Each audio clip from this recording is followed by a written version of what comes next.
Season 5 of Angel is brought to you by OurCrowd helps you invest early in pre-IPO companies alongside professional VCs. If you're interested in investing, you can join OurCrowd for free at OurCrowd.com/twist. LinkedIn Jobs. A business is only as strong as its people, and every hire matters. Post your first job for free at linkedin.com/angel. And Odoo is a fully customizable and fully integrated suite of business apps that lets you build and scale your stack as you build and scale your business. Your first app is free forever, and right now, Odoo is offering $1,000 off your first implementation pack at odoo.com/twist. That's odoo.com/twist. Hey, everybody, welcome to Angel, the podcast I do as part of This Week in Startups, where we talk to angel investors, early stage investors, about how they make their decisions, what companies they've invested in, what lessons they've learned, so you can, well, if you're a founder, you can learn how to hack the system and get their money. And if you're an investor, hey, maybe you can get some of their best practices and become better at investing in companies. Or if you're just a fan of tech, you can learn how we make the sausage here in Silicon Valley in the tech industry. I'm really excited to have a very old friend of mine, Matt Mullenweg, who I knew when he was but a wee pup, 17 or 18 years old in 2003. He was a little developer. I don't know what city you were in. Were you in Canada or something, or Houston? No, where were you? Houston, Texas. And he started. We met at South by Southwest. We did meet at South by Southwest, and he came up and pitched me, "Hey, I want you to use our software to, for Weblogs Inc. and Engage." And I was like, "Listen, kid, that's great, but I have Brian Alvey, and he's making Blogsmith. He's a genius. I don't need your software." But that software was WordPress, and he's been working on it now for 18 years. Can you believe you've been working on the same open source project for 18 years? And welcome to the program. Thank you so much. It's good to chat again. I feel like we do this like once every 5 or 10 years. It's basically what I've realized is I think the last time you were on was 2013, episodes 361 and 362. We had to break it into 2 back then because the files were getting too big and people were on low-speed connections. So anytime we went over an hour, we had to make it 2 files because people's iPhones would crap out downloading them. Now it's just like, whatever. They're on 5G. You could send them the HD 4K video. And then you were on, you ready for this? Episode 26 in December of 2010. What an amazing run you've had. Yeah, crazy. People don't know also, though, that you are what I would refer to as a super angel. What's a super angel? Well, in my definition, it's people like Howard Lindzen, Mark Cuban, Reid Hoffman, Elad Gil, Des Traynor, and David Tisch, who were the first 6 episodes of this series. And then batting cleanup, we'll have Gary Tan, Paul Judge, and Joanne Wilson. Just a collection of investors who've done 50, 100, 200 investments and have been doing it, generally speaking, for over 10 years, in most cases 20. When you look at angel investing, which you do on the side, how did you first become aware of angel investing as a practice? And when did you make your first angel investment? Do you remember? I don't remember. Well, it's so long ago that you raised money for WordPress. You must have raised an angel round, right? Or did you go straight to institutional? We did do an angel round. And it was interesting. For the first round there, I did speak to folks like Jeff Clavier, Mark Andreessen, as well as the institutions that we ended up having leading the round, like Phil Black, Tony Conrad, Tony Schneider, folks who I still work with today, actually, which has been pretty exciting. First round. I'm sorry, I'm not first round. True Ventures. True Ventures. I always get them too superimposed, but they were early stage. And even at that time, you mentioned you spoke with Mark Andreessen, who long before Andreessen Horowitz, people don't remember, was making $50K to $500K investments in startups post leaving AOL, correct? It was before his blog, though, so it wasn't really clear what a genius Mark was, at least to an idiot kid like me. So I wish I'd taken his money then, but we ended up not connecting at that time. For me, angel investing was very much a way to get back. I mean, when I feel so incredibly lucky that some of those folks who I just mentioned, like Tony Conrad, Tony Schneider, Phil Black, were some of the first people introduced me by Malik when I was essentially fresh off the bus from Houston to San Francisco. And they really took me under their wing and helped me avoid a lot of the bad things that can happen to companies and steered me towards working with great folks and, building a business in a highly ethical way that can be for the very long term. So when I then later had some of my own money, and even before then just being an advisor, I just wanted to pay it forward, because I had gotten so much of a benefit from these early folks who really had no reason to help me, but they did anyway. I was like, well, not really for a money-making thing, but just to help entrepreneurs and other people that seem like they're trying to make things better or areas that I wish I could work on myself. Investing was a fun way to do so. It's a really interesting observation that I think is lost on many people in a bubbly moment like now, frothy, however you look at it. And you've now been through 2 of these cycles since you got into the industry. You came into the industry right after the dot-com bubble burst, but you obviously were here for the Great Recession and now this incredible run-up. But people forget, in Silicon Valley, the expectation of angel investors were probably going to lose your money, but you're going to support people. And it's almost like a donation or a way of just paying it forward, right? It's almost like in that era, 2003 to 2010, it was as much about charity and ecosystem building as it was returns, correct?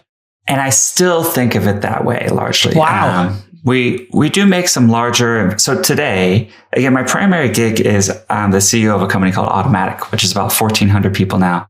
And that is, it takes really all of my time. My volunteer gig is running the WordPress.org open source project. So angel investing kind of fits in between the cracks there. But one thing that's been nice is I have been able to do some much larger deals actually through Automattic. So we've made investments up to $30 million in companies. And basically applying a lot of the people I know and things I've learned doing some of the more individual investing can essentially act as an institution on the Automattic side for larger or later stage rounds, which has been really nice. And anything that's potentially a conflict with anything Automattic does, I never do personally. I always just do it through the company, even if it's like a 25K check, just because I don't want any potential conflict there.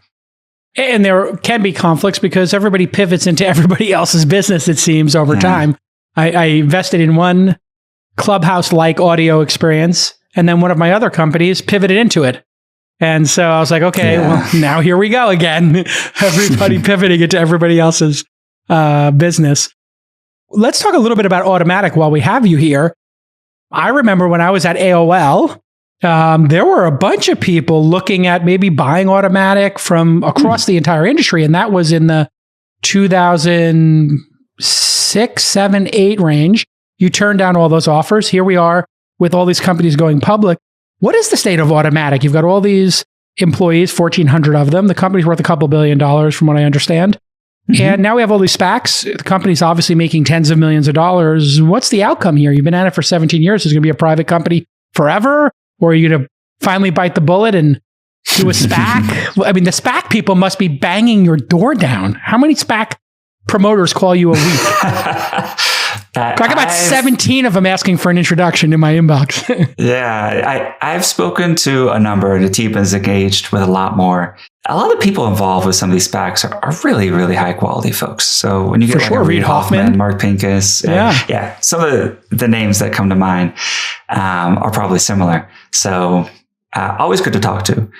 In terms of Automattic's trajectory is, the private funding markets have been extremely kind to us. We do regular secondary. So if we have any early investors that want out for whatever reason, I've probably raised, 400, 500 in secondary. So we've been able to reset the clock for a lot of early investors. And relative to other things that people can put their money in, Automattic is a really, really interesting place to have it in terms of the growth rates, scale, everything's at now. So with existing investors, there is not necessarily a strong push for anything but being an independent company. That's fascinating. Going forward, some of our, Automattic structured a bit like a holding company. So I could imagine that some of our essentially subsidiaries would be big enough to be public on their own. Well, really starting this year. Wow. So that might be something that happens in the future, where almost like an IAC, there could be a holdco with equity separate from one of our subsidiaries. And we'll see if that happens in the future. What are the main subsidiaries of, you have Tumblr that you guys wound up buying from Yahoo. Seemed like Yahoo didn't know what to do with it, and they went through a bunch of changes when they got bought to Verizon. It was from Verizon, yeah, by the time we got to it. Yeah. They're like, we don't know how to run this consumer content. It's a little bit challenging. So which ones do you think would spin out? The best way to think about Automattic's business is there's a consumer subscriptions business, and the anchor there is really like WordPress.com and Jetpack. There's an enterprise business that we call VIP. That's where I believe we host your site. Yeah, I'm on VIP, calicanis.com, yeah. Yeah, we need to get you blogging more, but that's, anything from that site to like the New York Post runs on that. All Facebook sites run on that. There is an e-commerce business. The anchor brand there being WooCommerce. And then finally an advertising business, which Tumblr is probably the most well known. So each one of those is reaching a really interesting scale. I would say particularly enterprise and e-commerce as being something that in the past, we raised money from Salesforce about 18 months ago. They put in $300 million to the company. That's largely around the enterprise side of the opportunity with WordPress. We're seeing more and more folks, replacing things they were spending millions of dollars on a year for things they're spending hundreds of thousands of dollars on a year and doing way better, including Salesforce itself. And then on e-commerce, everyone's seeing the huge tailwind there. I think we publicly said that last year, 20 billion of GMV went through WooCommerce. So there's a lot of goods being sold through it, and that's doubling year over year. Do you ever wish you invested early in some of the best performing IPOs of 2019 and 2020? Well, OurCrowd investors did invest early in many of those awesome IPOs. With OurCrowd, accredited investors can invest directly and easily in startups early before they IPO or get bought. OurCrowd investors have benefited from companies IPOing like Beyond Meat and Lemonade. Both have seen big returns since going public, obviously. And some of the companies have been acquired by buyers like Intel, Nike, Microsoft, Oracle, and Uber. Yum, yum. The investment professionals at OurCrowd have already invested hundreds of millions of dollars in over 200 companies with dozens of exits. So today you can join OurCrowd's investment in Nexa 3D. Looking at the deal memo, you'll see that it's a 3D manufacturing innovator that's shaping the future of a projected $150 billion market. According to the deal memo, Nexa 3D's best-in-class solutions give customers a productivity advantage of 20x their competitors at up to 85% lower cost. You can get in early on Nexa 3D and other unique opportunities at ourcrowd.com/twist. I recently wet my beak and placed a small bet on Cyabra, a company that uses AI to uncover disinformation and expose fake news on social media. The OurCrowd account is free. Just go to OurCrowd.com/twist. That's OurCrowd.com/twist to sign up for your free account today. So explain to me, this is WooCommerce. What is that business? Is it a Shopify contemporary? How do we think of WooCommerce? I'll make an old school analogy since we're both think of WooCommerce to Shopify like WordPress is to like Typepad. Got it. So more advanced? Got that, but more advanced is what you're saying? Like a newer version of it, like a refresh? So WooCommerce is built on WordPress. It's totally open source and it's 100% customizable from the top to the bottom.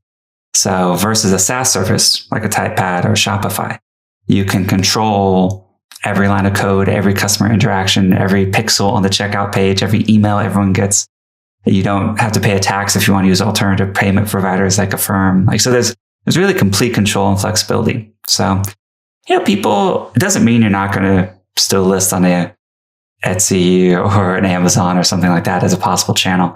But for your direct to consumer, where they're coming to your website and you're having a direct relationship to them, WooCommerce provides the most flexibility of anything on the market. Maybe the only thing close would be other open source e-commerce like Magento.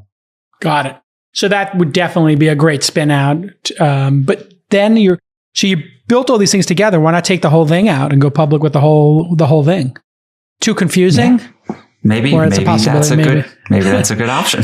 Do you want to run a public company and be under that level of scrutiny? I've always seen you as somebody who's, head down, likes to build. And that seems to be, the big complaint of people who've been private for a long time is, oh my God, what a headache to be public, to deal with public markets, going on CNBC, doing quarterly things. Is that something you would want to do personally, or would you rather have the life you have as a private company? My role is so public facing already because leading the WordPress open source project is, thousands of volunteers, millions of developers and users. So it wouldn't be that big a difference for me. I have lots of friends or people, builders who run companies. Toby at Shopify is an amazing example. Drew from Dropbox. There's so many great examples where you can still stay very connected to the product and the building while being a public market CEO. So it's not something that personally bothers me. So you have How about you? Would you ever run a public company? I don't think so. Running companies is so hard. And so I find I really like the position I'm in as essentially a full-time investor. I mean, I still run inside.com as a CEO, but I've got a pretty strong management team there running it. But running companies is hard. And the companies I like to run are media companies, which are probably the hardest.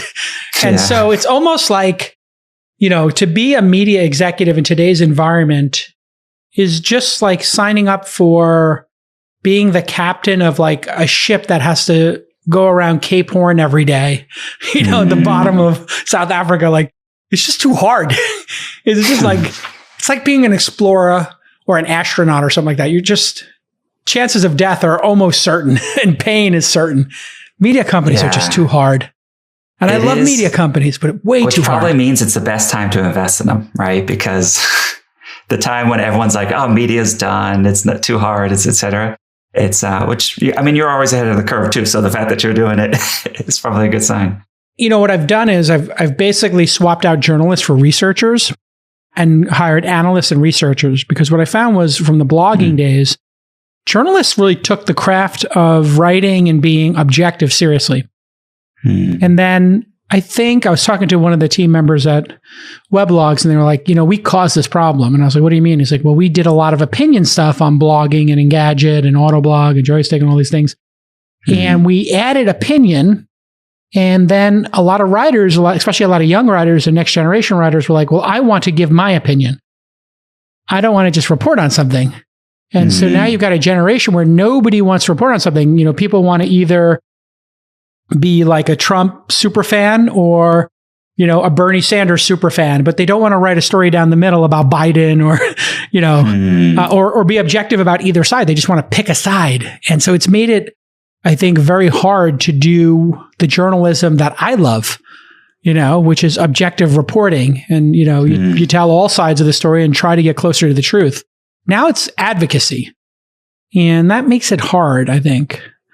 I mean, you did it too. I mean, blogging did it. I mean, once people realized they didn't need a publisher, editor, oversight, just say whatever you want. And, that's great in some ways, but it's also good to have an editor. It's also good to try to, be a reporter and just report it straight.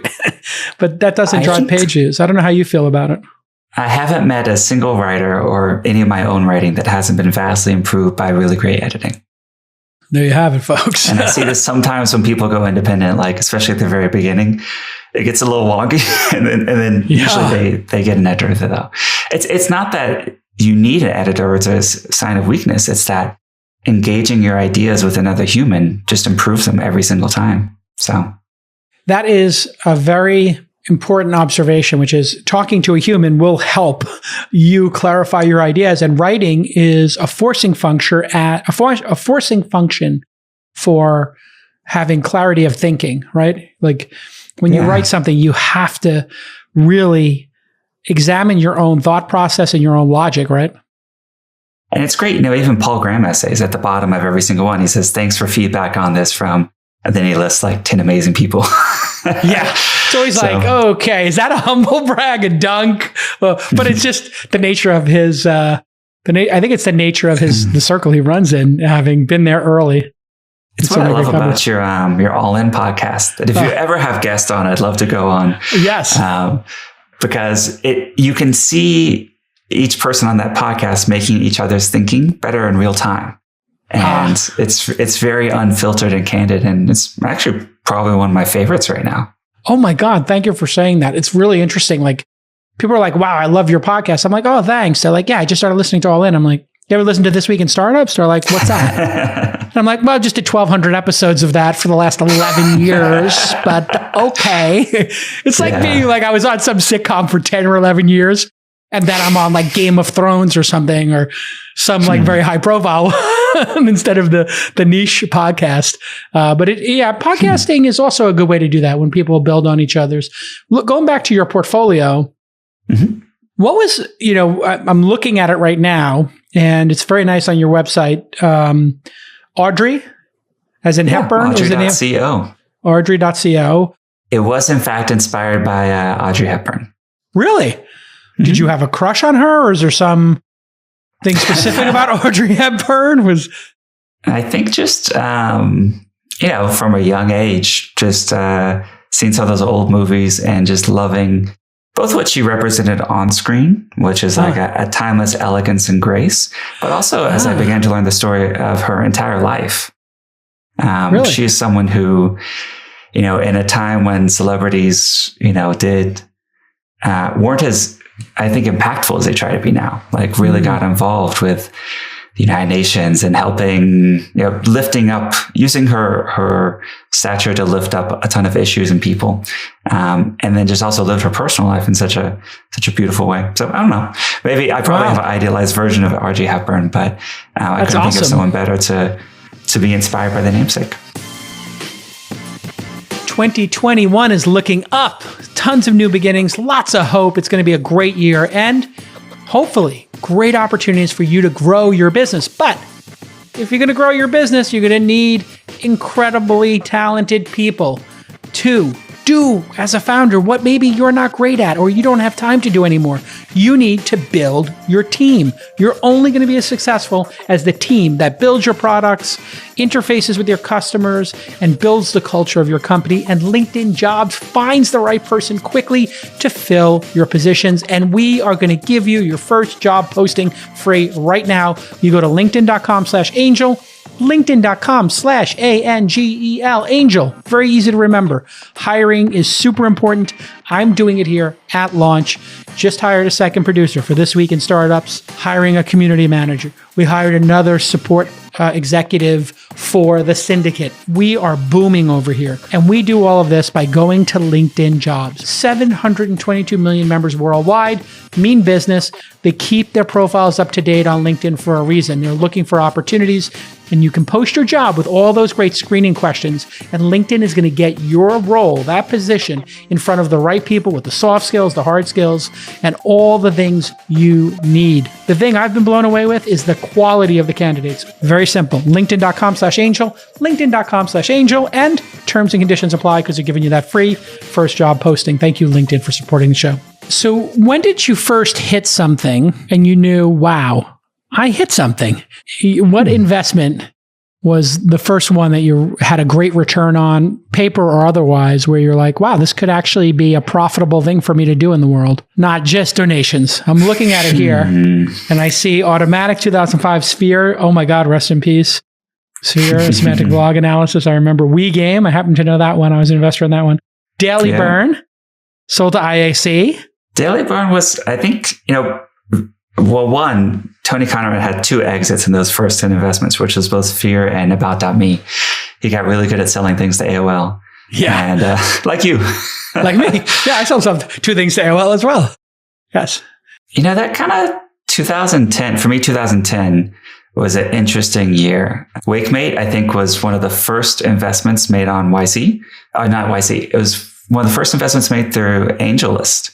Wow. And was the check I gave to WakeMate, and it ended up like literally exploding. The device had like a USB charging error, and it was a YC company. But then SendGrid later went public and did merge with Twilio. So that was amazing. Of course, that's an amazing one. And you were in the angel round of that? Yeah. What kind of return would that get? 100x, 1,000? I guess it depends on when you sold. Yeah, I guess it depends on when I sold. But or did you sell? Are you still holding all your Twilio shares? I'm a big fan of Twilio still. So you still own your shares, or did you sell those? That's a hard decision. Shares. You sold some shares, yeah. How do you think about that, when to exit? Because you get in so early, and how do you think about that? I would say prior to 2018, I would often not hold. I would sort of sell at different places, particularly if it were a public company, which I wasn't familiar with, like MakerBot sold to Stratasys, which was a public company. It was also a really good exit.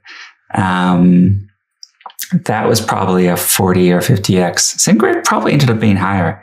But now I'm very much like, I'm at a point in my life where I don't need to sell as much anymore. So I'm more inspired by like guys like a John Doerr or Steve Jurvetson that basically has never sold a public share of stock. Let your winners ride. Invest in. And so let those winners ride. Steve approaches that he'll donate stock from his investments, but never sells them. And I think I'd like to try that for the next decade, just see what happens there. Let your winners ride is something Sachs said he learned this whole time, because he's kept selling when companies went public. He's like, okay, I'll just do more private company investing. But some of these companies, just when they have escape velocity, it's very hard to stop them, right? I mean, they just they can be stopped. Obviously, Yahoo and AOL had challenges, but even in those cases, those were 30-year stories, and they still exist to a certain extent now. Still have billions of users, I think, combined for Verizon, which is really weird. And if I think of every time I've sold either on secondary or once a company's gone public or been acquired by a public company, I regret every time except for one or two. So it's like a 95% hindsight. I would probably do something differently with the knowledge I have now. But in fairness, we really haven't had a severe down market since you started. You started in earnest, really, in 2008, 2009. Are you saying everyone looks smart in a bull market? Well, we do. Yes, of course. No, 100%, we all look smart. Yes. But I mean, I remember Fab.com pitched me, and they were going to do a gay social network. And I logged in and I was like, wow, this thing is popping off. Like, what a great idea. And then Jason emailed me and said, I'm going to change it to do like flash furniture sales, because I guess Von Privé and Guilt Group and everything were the rage. And it ran up, and I said, I'm out. I'm going to pass. I don't want to be in the furniture business or whatever. Thank you. And then it went up to $1 billion. I felt really stupid because it was like a $10 million valuation. And then I knew somebody who had owned a large percentage of it. And they were like flying private and doing all this great stuff. They thought they had a $50 million position, and it went to zero. Right. The whole thing just came apart. And, people can get caught up because they might be taking loans against those holdings. And then. Yeah. Well, I think that brings up something that I definitely learned early on, was just try to keep your personal burn rate low. And where I struggled most with there is like, I love supporting companies and investing. So it's actually my biggest thing. Is it's not like that my lifestyle gets so expensive. It's that I put like every possible dollar I have into mostly private market investments, which I, at some point in my 30s was like, I really need like to shift this a little bit towards things that aren't just crypto or private companies. What are your thoughts on crypto? We both got exposed to it very early. My wife bought a bunch of Bitcoin at under $100. So she's got the best returning investment in the family. And I have the second, third, fourth, fifth, sixth, and seventh investments. But she now has the number one. Does that beat your Uber and everything? It doesn't, but I like to say it does. But I guess it would be, if she bought at 100. It's 47,000 now or something. Yeah. So that's 470 times, right? If it was 5 times, that would be $500. 10 times would be 5,000. Yeah. It's 100 times. Yeah. So she's probably over 100x, but yeah, no, that doesn't come close to actually Uber, now that I think about it. But she did do fabulously well on it. What are your thoughts on it now? Because it does seem like it's having another moment, but I wonder, like, nobody's really using crypto for anything. I guess we have our first use case, non-fungible tokens, other than money store and speculation. So what do you think? NFTs are also kind of speculative. You think? Somebody just bought a $6 million painting on an NFT or a video or something I saw. Yeah, it's like a GIF or something. It's a GIF, a $6 million GIF. It's crazy, but not that much crazier than other things that we spend money on. Art, baseball cards, cars. Well, that's crazy too. Yeah. That's crazy too, I guess. Collectibles. Art. Late stage capitalism is a weird place to be. It is very weird. We're definitely in a strange thing, but I am bullish from just purely a technical point of view on Bitcoin, Ethereum, Which piece of it, as a technologist, which technical pieces of it do you find the most interesting? Is it the immutable blockchain? Is it the distributed, no central server or control? What is the piece that you find most fascinating in all of this? My life's work is really around open source. And I think when open source touches any area of our life, it vastly disrupts it and improves it.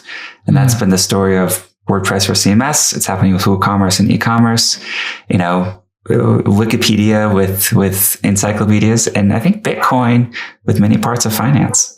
Yeah. And it's sort of children and grandchildren as well. So to me, the open source is the fundamental thing, and other things like distributed ledger, all that kind of follows from that open source approach. I do worry about one of my big worries in the world right now is the balkanization of the internet, the nationalization of, everyone's going to have their equivalent of the Chinese firewall. And you mean countries or companies? Or both? Both, really. Yeah. What's the difference? I figured that out in my head. I was like, the nation state of Google or Alphabet or the nation state of China. Turns out Google has more users than China has citizens. So, yeah, it's true for Facebook and others as well. They still nominally are regulated by the countries where they do business in. But, as they start to shift their muscle more in Uber-like ways of influencing policy, we'll see how long that continues. Yeah, I forgot the question. No, I think we're just talking about what we like about it. What about this distributed nature to it where nobody controls it?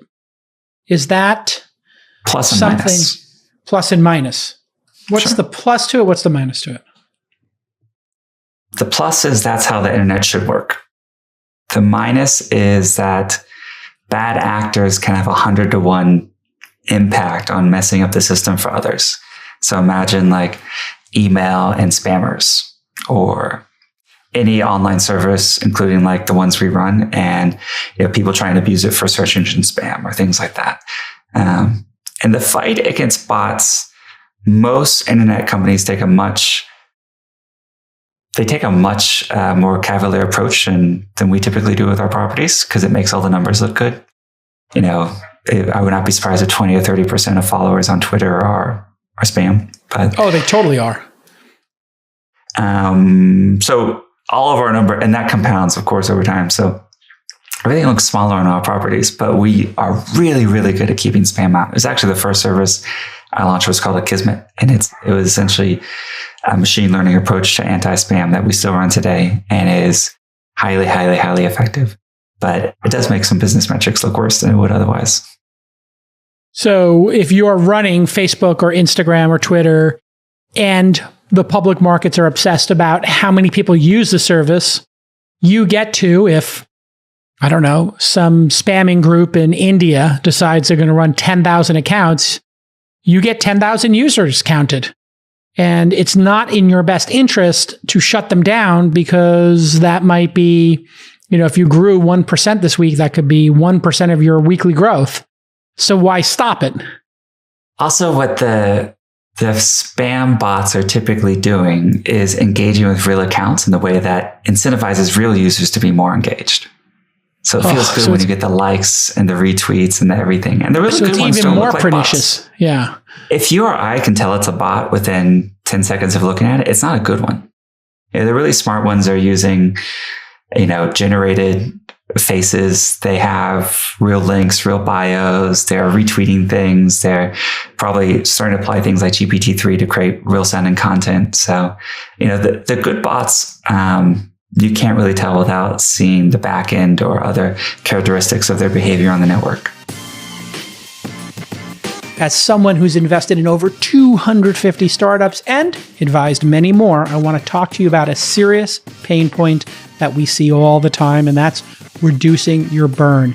You need to conserve your capital. You need your money to go far so that you get time for product market fit. How much money are you spending right now on various software products? And how much time does it take to integrate all of them? Let me take a guess. Way too much is the answer. And because of that, Odoo is here to help.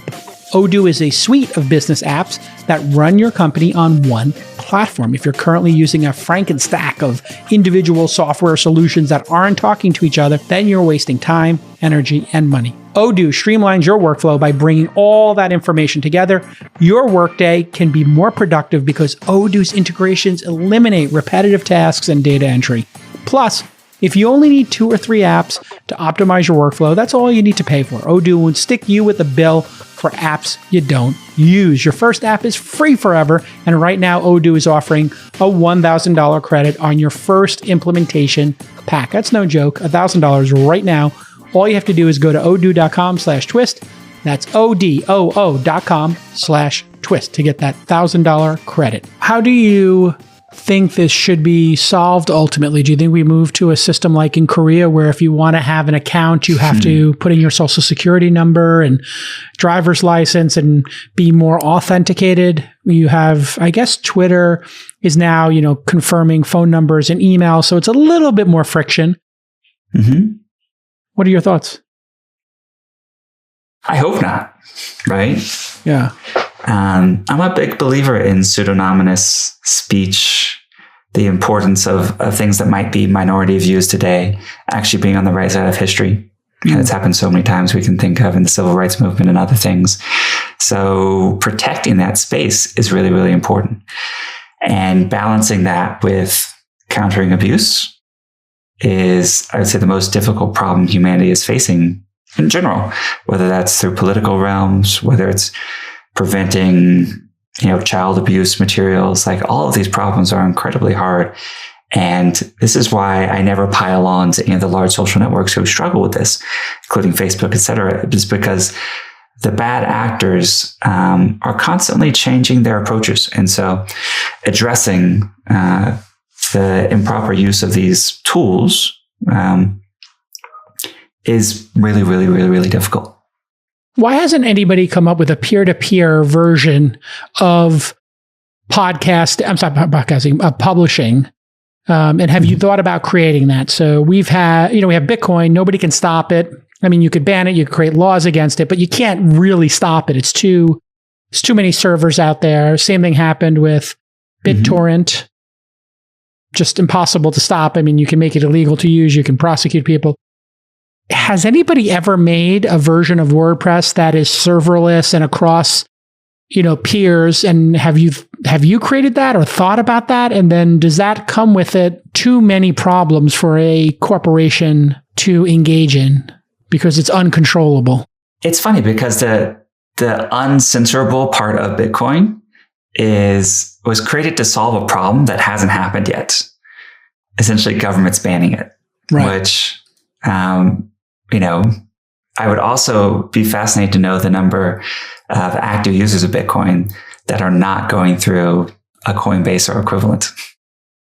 Right. So even though it's decentralized, people have chosen to use centralized, balkanized places because they want those services, security, whatever bundle they put around their wallets. I honestly don't know if I'd recommend most people run their own wallets, although I know that would be controversial in the cryptocurrency world. Like, much better to trust a Coinbase with it from a security, upgradability, all sorts of reasons too. Now with publishing, does making something uncensorable, is that a real issue that most people have? For all of the whining about, Trump, conservative voices or other people not being able to publish. Is that something that most people are ever going to run into, despite what they say? No.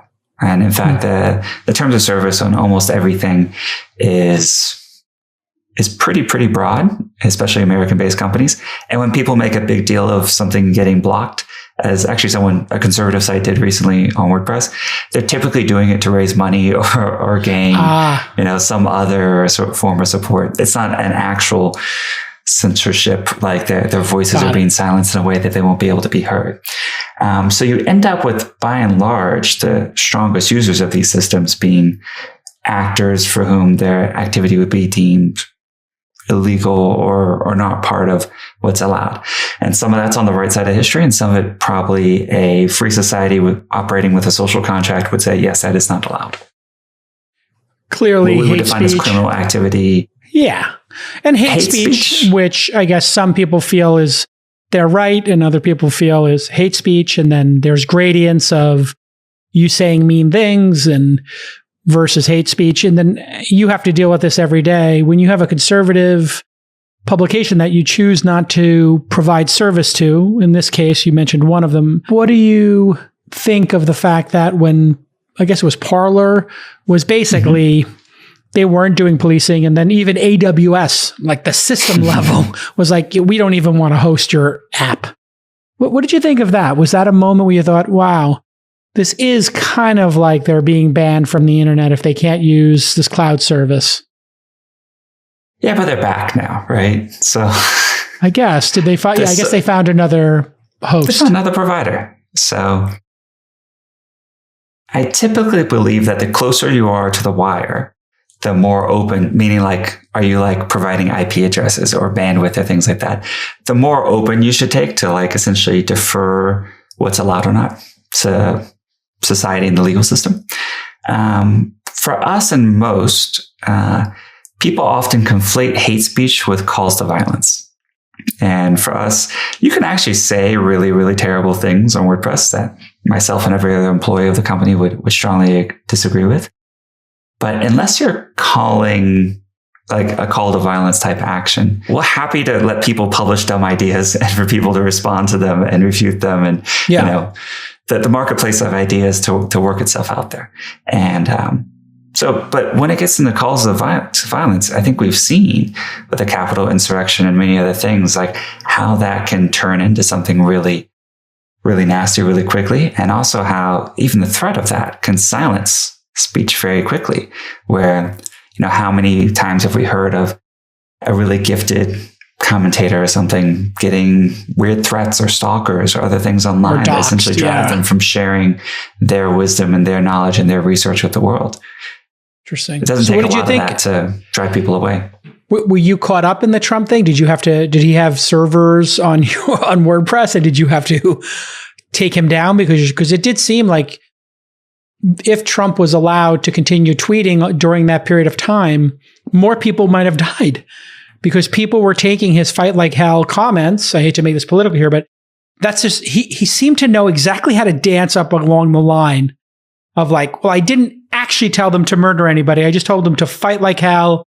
And if you don't fight, you don't have a country. And people did feel like he was pushing them towards, or some group of people really took that as a call to arms. They literally brought guns. They brought body armor. They took it as a call to arms. And he just seems so insincere. And he's like such a stress test. Like he knows that he's pushing the envelope. And he knows they're going to, this is my take on it. He knows they're going to misinterpret it. He knows what they're going to do. But he also knows that then he can claim, well, I didn't exactly tell them. So he's kind of like plausible deniability. Yeah. He got the plausible deniability. He's like the perfect troll, you know? And that's what people do, not just Trump, but anyone who's like sort of looking at the rules of a system and saying, if you follow these rules exactly, what I did was totally allowed. I like to think, have you ever read the Foundation sci-fi series by Asimov? Of course. Yeah, I didn't read it, but I know. Trump, I think of Trump as the mule, right? The exception that broke all the systems and proved where we had sort of gaps or weak points in our norms, in our legislation and everything. I mean, we forget that so much of the internet is governed essentially from telecom legislation from the 40s and the 30s. Like it's ridiculous how outdated and how much we could honestly use new laws and regulations that takes into account how the internet and modern speech and society works. It's also weird that like the leader of the free world was fomenting these like non-democratic, autocratic things. So yeah, nobody ever wrote the terms of service where their attorney went, okay, so now what if the president of the United States had 250 million followers and he decided to incite an insurrection on the day the election was certified, go. Like, Turner's gonna be like, what? Well, what if aliens came down and they said some hate speech while they were giving us the cure to cancer? Like, would you ban them? And it's like, wait, I'm sorry, aliens are coming from another. It's like, nobody expected the president to incite violence. That just makes no sense that somebody would be able to get the job who would do that, but yet here we are. I think we took it for granted post-Arab Spring and other things where we saw social media impact the politics and future of countries, that some of the downsides of that wouldn't happen here. And I very much sympathize when a Twitter or someone said like, hey, the rules don't apply to necessarily the president, right? Like, because there's some newsworthiness to his and I agreed with that call. You agreed with that call, right? Like, you can't ban the president until he just kept pushing it and pushing it. And people were like, we have to ban the president. I'm like, you can't ban the president of the United States from tweeting. Come on. Yeah. That's ridiculous. He's the president. You don't like him. He might say things you don't like. He's the president. And then, of course, he's like, okay, he gave them a perfect off-ramp in a way by inciting violence. Because that was one thing where nobody wants to have blood on their hands. And I do wonder if sort of the rules have been more evenly applied years earlier, if that would have raised other questions sooner, that probably in conversations we probably should have been having in 2018, 2019. Well, that's an interesting counter. It's impossible to know. And like I said, I have a ton of empathy for the difficulty of these types of decisions. I don't envy like a Zuck or a Dorsey there, because this is really, really hard to navigate, especially when you're also a public company and there's like, all sorts of other things happening. Well, I mean, you don't want to alienate a third of your user base that's ardently Trump supporters or et cetera. The way you called him the mule, I've been calling him the trolley car problem. He's, like the trolley car problem is like, do you kill this baby and the mom, or do you kill these 6 adults? And these are their ages. And you go do the math of what's morally correct. And it's like, there might not be a morally perfect answer here of banning the president or not. Did you see they're going to be sending it to a oversight committee that Facebook has organized? What do you think of this, like, kind of third party funded by big tech court of appeals, if you will, a place to go if you do get banned, to have a bunch of intelligent, ethical thinkers decide if you should have your account reinstated? It's not a bad idea, but it is a reflection of the extreme dysfunction and lack of our ability to legislate or create systems in government where really these things should live, right? The social contract, at least in the United States, is like the consent of the governed. We agree to monopolize violence and other decision-making elements of justice to, elected officials, institutions. We give that away in return for expecting certain accountability, transparency, fairness in those things. And any private body, no matter how well-intentioned, I think is less good than a well-functioning government entity trying to do the same thing.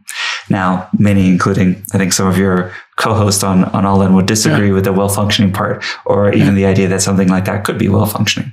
But it's very possible.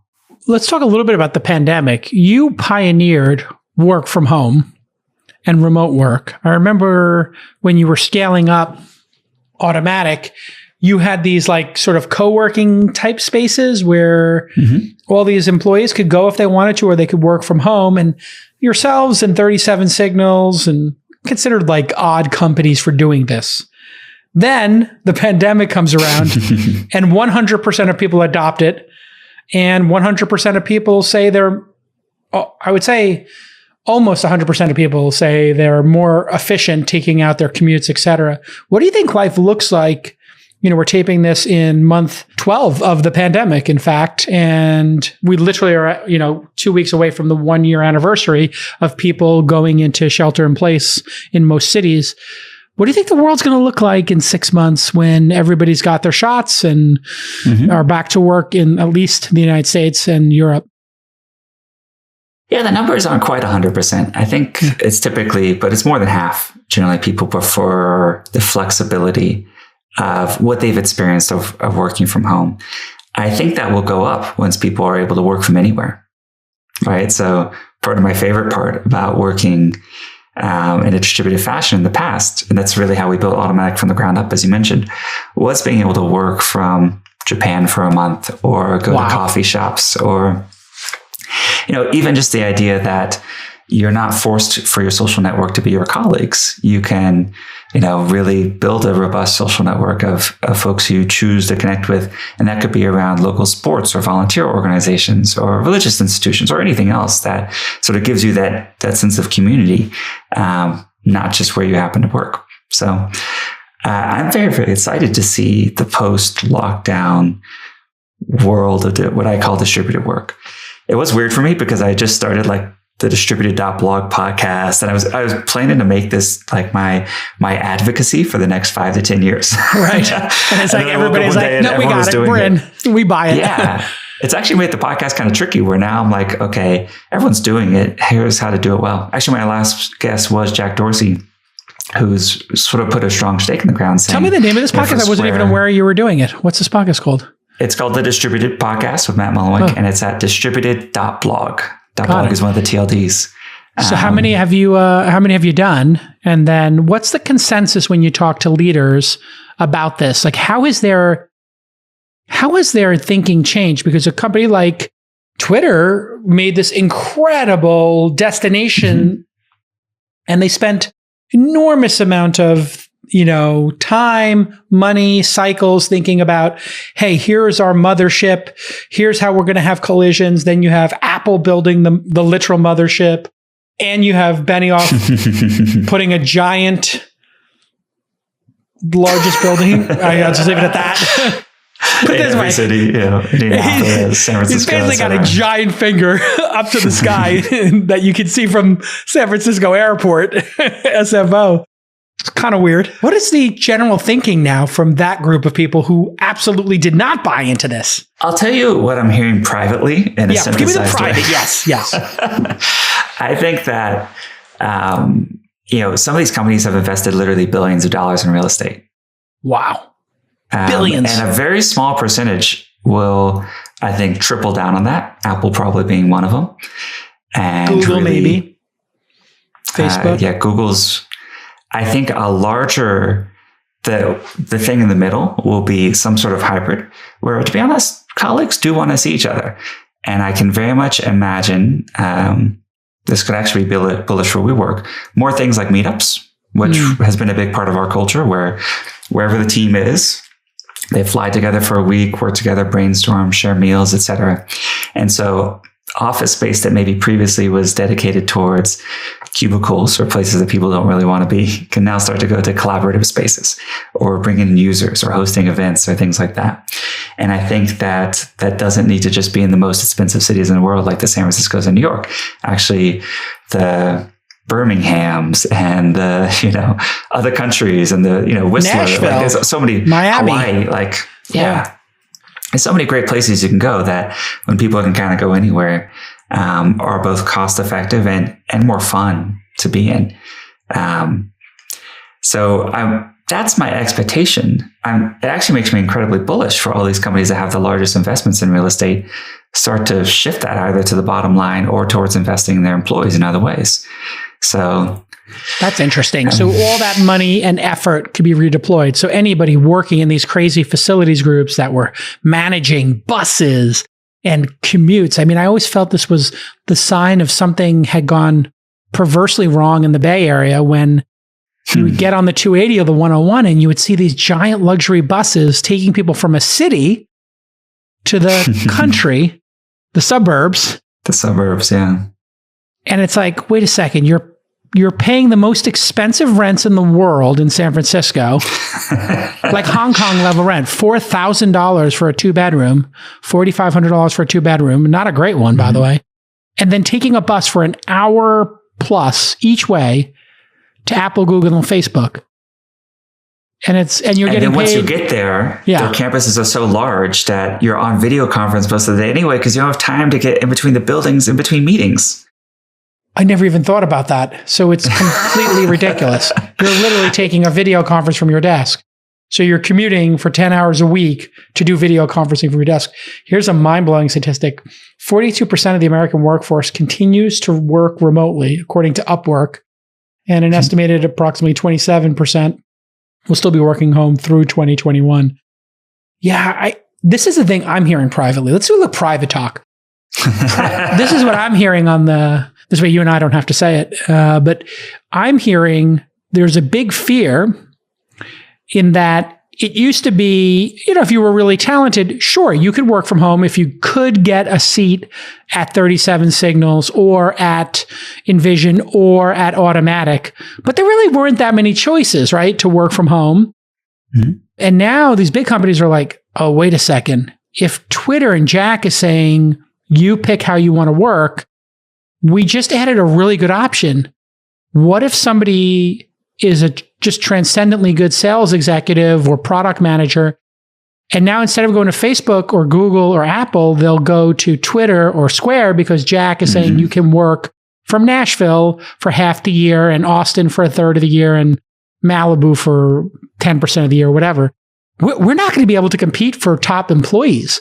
So it's almost like a prisoner's dilemma. Totally true, by the way. Is it? It's actually happening. The best employees in the world choose so little autonomy in a third of their day or more that they spend working. And by the way, I also think it's so hypocritical when some of these most office-based companies, I'm going to talk about Goldman because I think they recently said they're all going to go back to the office. Goldman Sachs is all going back to the offices. Great. As soon as possible, Except for the CEO. Type thing. What about the CEO? I don't know him personally, so I'm not speaking to anything. But how much time would they spend in the Hamptons or in Florida or internationally or things like that? Private jets.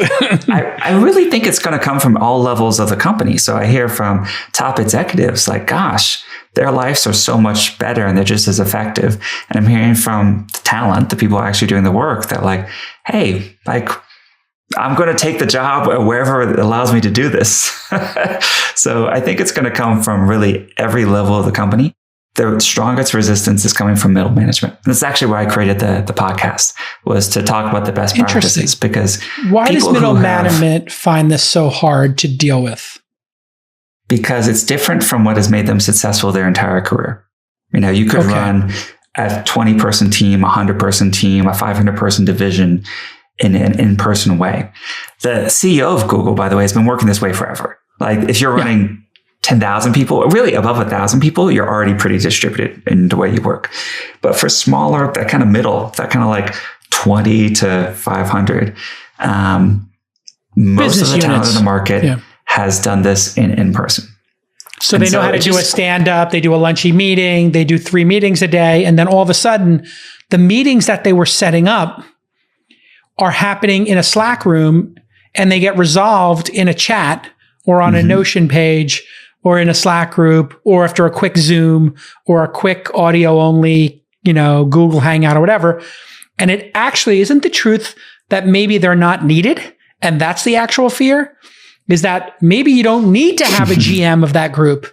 Maybe you need a lot less people, because this is what I found when we went remote. I found out where the dead weight was real quick.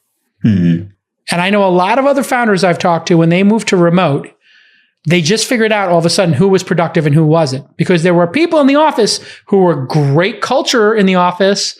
They were great in meetings, but maybe a lot of that was performative. And then when you actually look to contribution, when you take out their performance in a meeting, when you take out their performance as a coworker, taking people, out for culture walks or whatever, maybe they actually weren't doing anything. Or doing anything that moves the needle. I still think you need GMs, you need people responsible. You're much more graceful than I am. But it does. And what's exciting to me about this isn't that necessarily a job isn't needed, but that time can then be redeployed towards something which can be even more customer centric, right? Something that can move the needle. And that, again, makes me very bullish on every information technology company. Not just, was it Dropbox that just publicly took a $500 million write down of their real estate or something? So there's... Oh, they did? Wow.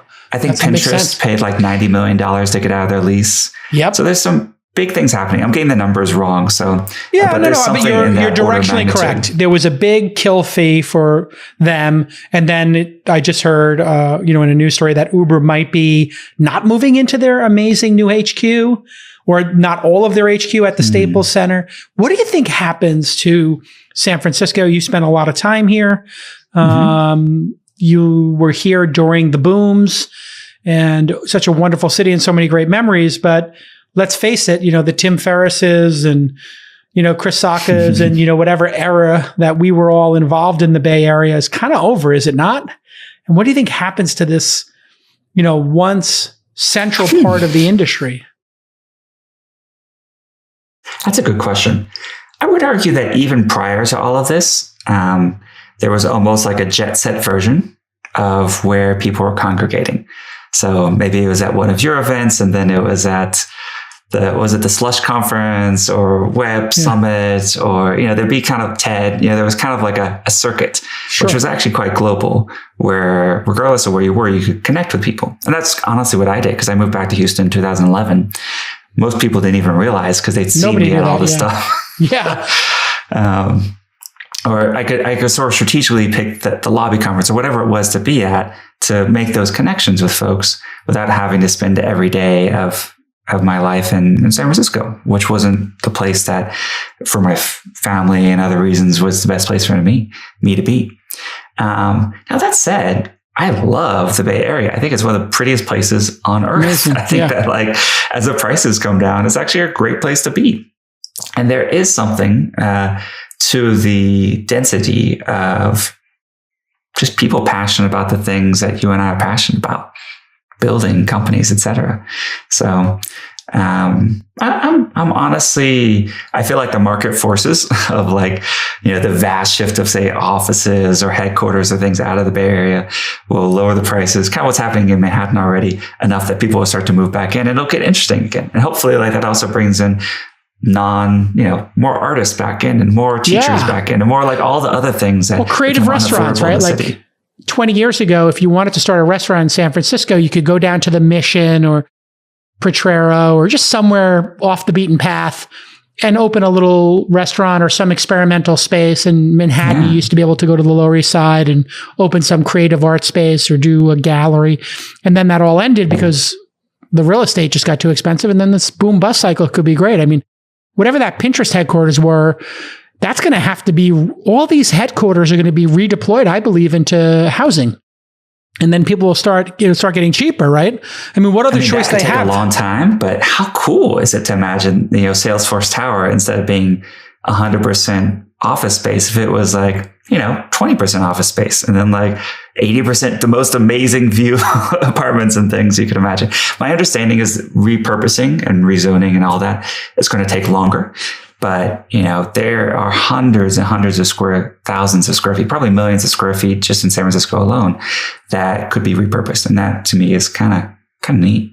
This really cool website, socketsite.com, which I obsess over because I love real estate. That's a San Francisco real estate site where all the brokers talk in the comments, and they're super unfiltered. But they did an infographic, and it was 8 or 9 Salesforce towers equivalent of open office space right now in the Bay Area. It is crashing in terms of expense. And then nobody's going to be moving back into those. So, one of the great things about New York when I lived there in the 90s was we had all this crazy office space available. You know what people did? They built lofts. I lived in a loft where I hired a crew from, I think the statute of limitations is over. So I hired a crew in the 90s. I literally, the landlord of this commercial building said, just go down to Home Depot and Red Hook, and there'll be some guys in the parking lot. Just tell them you want to build a bathroom. So I go there. There's a bunch of, let's face it, illegal immigrants. And I said, I want to build a bathroom. They're like, great. And they went into the store with me. They told me what they needed. I put it into a bunch of things. They had a van. We got into their van, drove back to my apartment, my loft space. They built me a bathroom in a weekend. And I just gave them $5,000 in cash. Boom, done. And this is an area where I'd love to see a loosening what's the like way to do that with still having the protections and making sure that like you give a variance, neighbors and stuff like that. Yeah, like a variance or something. A variance, and again, my hope is that the market forces eventually will drive some of this. Yeah, and that way, then the Bay Area becomes a stop on the world tour of events, right? So the Bay Area doesn't have to go anywhere, but certainly people are considering other options. I'm considering other options. Sure, why not? Maybe Austin. And there's a generation of internet giants that I don't think is going anywhere, including Google, Facebook, Apple. So they're staying. We all pilgrimage to visit them and are built on their platforms. Exactly. How do you keep people who are not in the office in this situation? How do you think you keep people from not becoming second-class citizens if they're not near the locus of power? So if the CEO and the management team are in the Facebook office and you want to move up in the company and you're not, kind of think there's this issue that I've been thinking about, which is the two-class system. At a place like Automattic, everybody's basically remote. You're remote, everybody's remote. So everybody's on par. Same with 37 Signals and Vision, whoever does this fully remote. But when you're half remote or you're hybrid, how do you deal with that like out of sight, out of mind issue? Hybrid's harder than either extreme. So if you think of like all in person over here, hybrid in the middle, and all remote here, the hybrid is the hardest one to do right. Yeah. How you have to counteract for that natural affinity that comes with co-location is documentation and transparency. So even if you're going to be in person, how do you make it so that others can participate and be privy to the information and decisions that are happening? And the number one place that I think our innovation here, or the thing that's allowed us to scale and work as well as we had, is actually an internal blogging system called P2, which actually you can sign up for now. I'm actually curious if you ever try it for one of your companies. I should. I'd love to get your product feedback on it. It's essentially a private blog, internal, that's threaded, fast, easy to use. But effectively what P2 is for us, think of it like an organizational blockchain, like a ledger of every decision we've ever made for the past 14 years. And it allows the institutional, normally, especially when you're hyper scaling, like we're hiring 400 people this year, you lose so much institutional knowledge and you end up with almost like a Groundhog Day. Someone experienced like yourself probably is driven crazy by this. What every previous decision and discussion is essentially documented. It becomes so powerful for new folks. I feel like the organization accelerates as it gets bigger versus slowing down as it gets bigger. Because you tap into the same modalities and forms of interaction that make a Wikipedia better than Encyclopedia Britannica. So when you think about how to adopt these things internally to your company, I think that has the most potential to unlock, the wisdom, the institutional knowledge, everything that normally is lost when companies scale. Wow, this is very cool. I've made it my own P2 instance. So basically, it's just a reverse chronological blog of every decision made. Comments on the homepage. It's real time. So when something new comes in, it shows up immediately. I'm going to try it. This is really cool. It's, you can make it private by default. We're launching a lot of new stuff in the next few weeks too. So, oh, really? Yeah, I love your feedback on it. Give me a little tip of a card. What do you got coming? You're not public. Right give now, me a little something. Give me the zone. Right now, it's really, so we have over 1,000 of these internally, different P2s. And right now, the version that you sign up for on the website makes multiple P2s a little challenging. So if you're like a sub 20 person team, it doesn't matter. But if you're bigger than that, the current version is, it's a little harder to scale. So we're basically taking all the stuff that we've built to make our company really effective and productizing it for other companies to use. Smart. And, right now I'm obsessed with kind of the next generation of Automattic. So how do we go from 1,000 to 10,000 people? And to me, that is, just what I think about a ton. And when you build the tools there, like WordPress works just as well for the New York Post as it does for your or my personal blog. So you can take great things that are both powerful and scalable, but also intuitive for new users. And to me, that's like the sweet spot of software, when you can make it both like infinitely flexible and powerful, but also like easy to use to start. Awesome. As we wrap here, what should young founders, or I should say new founders, people who are on their first company, think about in those first year or the first year or two to really get it right, because now you're in year 17, 18 of Automattic and WordPress. If you could go back and talk to 18-year-old Matt Mullenweg and talk about those first 2 years of building the company and the culture, what tips would you like to give yourself and other founders when they're getting started, especially when it comes to fundraising and building that product or service that people can't, shut up about? My mind is exploding because there's so many things that come flooding in when you say that. Let's go in an unordered list. The importance of hiring, but also firing. Almost no one.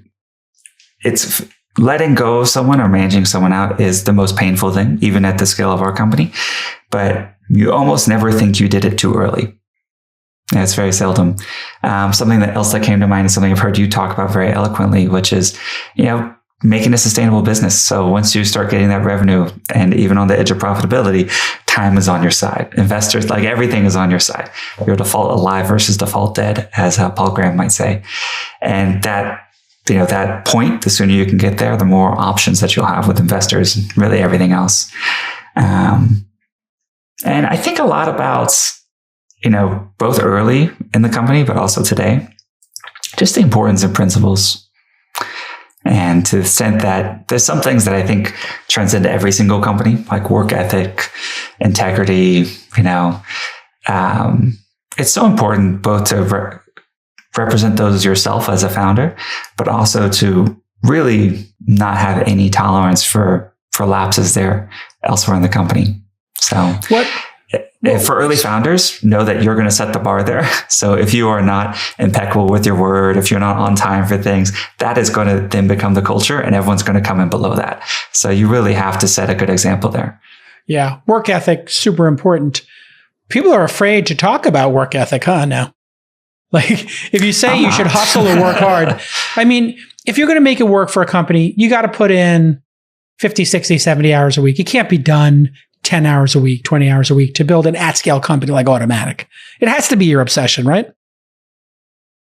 I actually think more the problem is that at some of these ultra profitable large tech companies, people just aren't working even 40-hour weeks. They're really phoning it in a lot of ways. And so I've just been shocked by that. So, whether the 40-hour work week is an ideal or just a historical accident, I feel like it's a good kind of middle point, at least in America, to talk about sort of a unit of full-time work. And I do fully believe that someone working well in that time can have a huge impact. Sure. I've seen people work 80-hour weeks and not produce much. Nothing. And I've seen, and you know what? Honestly, if someone works less than that and does just as much as, an average person working 40 hours a week, I don't mind. Like we don't track hours. We just track output. So, but we do try to set the expectation when joining Automattic that this is a job with high expectation of output. But where companies go wrong is I think when they try to micromanage how people do the work. And we, as much as possible, try to say like, you do you, If you want to work in the middle of the night, if you want to work 4 hours a week, if you want to work 4-day weeks, we actually recently started allowing part-time options where people could work 80% of that, essentially 80% of the hours for 80% of the pay or 60% for 60%. Really? So people can say, I want to check off a box and work a 4-day work week, essentially. Yeah. And it's kind of the honor system. Because we have kind of unlimited vacation as well. So how all these things interact is tricky, but that's actually something we introduced kind of as a COVID thing. So we found a lot of people wanted to be able to shift up from full-time to not full-time work because of obligations with their family or children's education or something like that. But, part of the nice thing about this program we introduced is you can shift back up to 100% whenever you're ready. So, maybe you move down to 60% for summer and then you go back up to 100% for the rest of the year. It's a little expensive for the company because benefits are, especially in the US, are still essentially full-time equivalents. So, it's not actually like necessarily a money saver, but I think it sets expectations on both sides very well. And it also allows us to plan hiring really well. So if we know that where we thought we had, people use FTE full-time equivalents, we thought we had 10 full-time equivalents on this team, but we actually have 8. That's good to know. So we can hire additional people onto that team. Fascinating. Wow, what a great innovative idea. All right, Matt, it's been a great 70 minutes. Thanks for taking the time. Continued success. And everybody check out P2. Just type P2 into Google. You'll find it real quick. Always a pleasure. And Jason, when this is back to normal, I really would love to hang out. I know. I'm so lonely. We usually run into each other at least once a year. I know. I'd love to hang out again. So I would love to hang out again. I'm going to come down to Austin and spend a couple weeks in Austin. The Austin crew is trying to recruit me. So I'm getting recruited heavily into Austin. I don't know if San Francisco might lose me to free agency. I don't know. We'll see. Definitely, before you buy a place, definitely go in the summer. It could be. It's brutally hot in the summer. Yeah. I guess for someone like you who could also have part of the year in different places, it's not too bad. But for people making the move full time, I will say that some of these places, including Miami and Texas, both of which I love, can have really brutal summers. Houston is, I heard, insufferable in the summer. Like you cannot stay. I don't know if I call it insufferable, but people underestimate things like mosquitoes and other things. It's like 90 or 100 degrees, right? Oh, easily. Yeah, but you're not outside. There's so much indoor stuff. You can do any sport indoors. You can hang out indoors. It's not unlike Singapore or Dubai or other places that's really hot. Yeah. What do you do in the summer? You decide to travel in the summer, right? Just get out of there. Yeah, I guess previous summers, I do a mix because I have some friends, kind of birthdays and other things that might take me back to Houston during the summer. But also, I before lockdown, I would travel 500,000 miles per year. Wow. So I'm always happy to go to, actually summertime is when I would like to go. I enjoyed going to places that would empty out in the summer. So like Florence in August. Wow. Right? Everyone leaves, everything closes down because it's really hot. I don't mind the hot. So I can kind of have some essentially travel arbitrage. Parts of Japan, people really don't visit then. So there's fun ways to do it. That's what I miss is Japan. I've been sitting here at home and I wanted to go skiing in Japan. I wanted to go to the cherry blossoms. Couldn't do either of those. And now here we are. So I think I'm going to go to Japan in the spring. I don't know. I can't take it anymore. I got this pandemic's got to end for me. I think I'm done. Period. Thank God for these vaccines. But I cannot wait to see. I totally get the lockdown fatigue. Like in the beginning, I was a little judgy on that, and now I'm 100% experiencing it. So it's just, I think I don't know what you take out of the pandemic, but for me, the end of the day, what I took out of this is I need to see people. Like it is a big part of who I am is being amongst humans, and I am not built for solitary confinement. So now I understand why you ever watch these documentaries about solitary confinement and they're like, I can't take it. It's torture. It's literal torture to put people in solitary confinement. And unless the person is murdering the prison guards or prisoners, which I understand is a very acute situation where prison guards can't be murdered. That's a person who maybe does need to be in solitary for some period of time until they decide they're going to stop killing prison guards. I think putting people in solitary is a level of torture that it will mentally break people. It's just going to mentally break people forever. I don't think that they get unbroken. So what are we doing? We're going to think about this incarceration situation. I kind of changed my position on that. I've also changed my position on the death penalty since it's so unfairly executed, upon. We're executing people who it's obvious that this person is getting treated differently because of their socioeconomic status or the color of their skin. In either case, not fair, right? Like rich people don't get put to death, and rich white people don't get put to death, and poor black people do. Period. End of story. You just look at the statistics. Heads up, same crime, different outcomes. I think that's unfair. A good place we're both very opinionated people. And it's a good place for as friends to hold each other accountable. If we're not changing our mind on certain things over time, then we're not learning. And there's definitely positions I held 5 or 10 years ago that I would think are just the dumbest thing now. So it's a good sign that you have changed your mind on some of these things. And I hope we do that many times in the future. We live in an environment where changing your mind is we basically kill politicians if they change their mind. And it's new evidence, change your mind. I have new evidence. I looked at my own personal experience, not traveling or not being able to see people, and it made me mental. Okay. Like firsthand experience. Like I'm allowed to change my mind about solitary confinement now. All right, brother. I cannot wait to see you in person. Let's go. Let's get Tony Conrad, Kevin Rose, and let's go.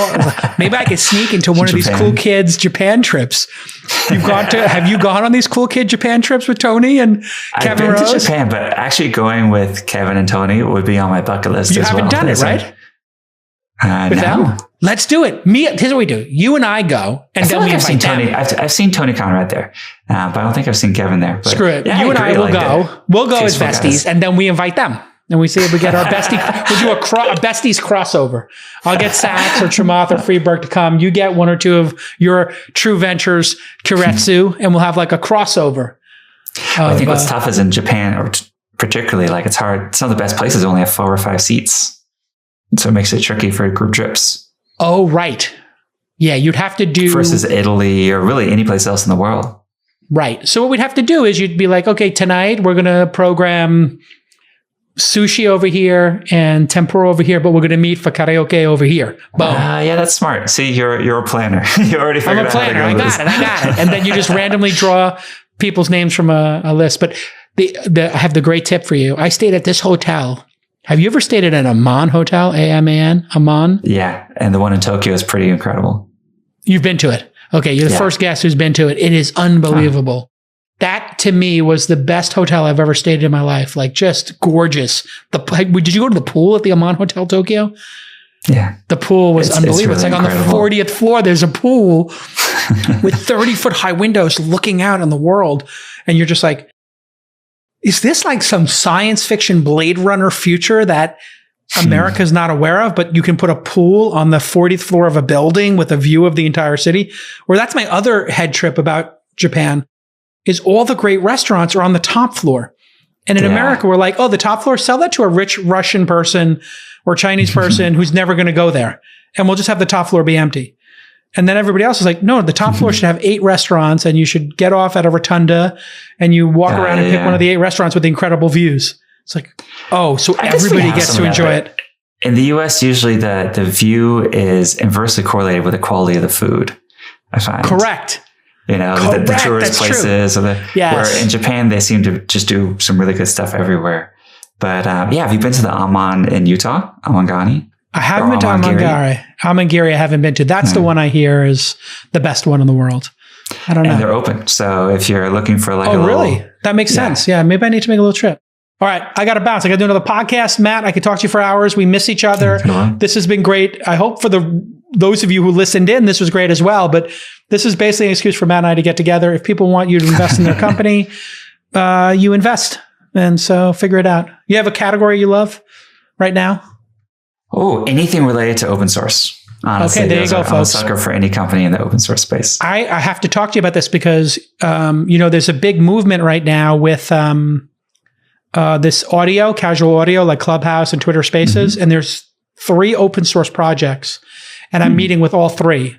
So after I meet with them, I'll give you my feedback and maybe you and I can do a little tag team and maybe we can figure out which one of those open source projects is best to back, right?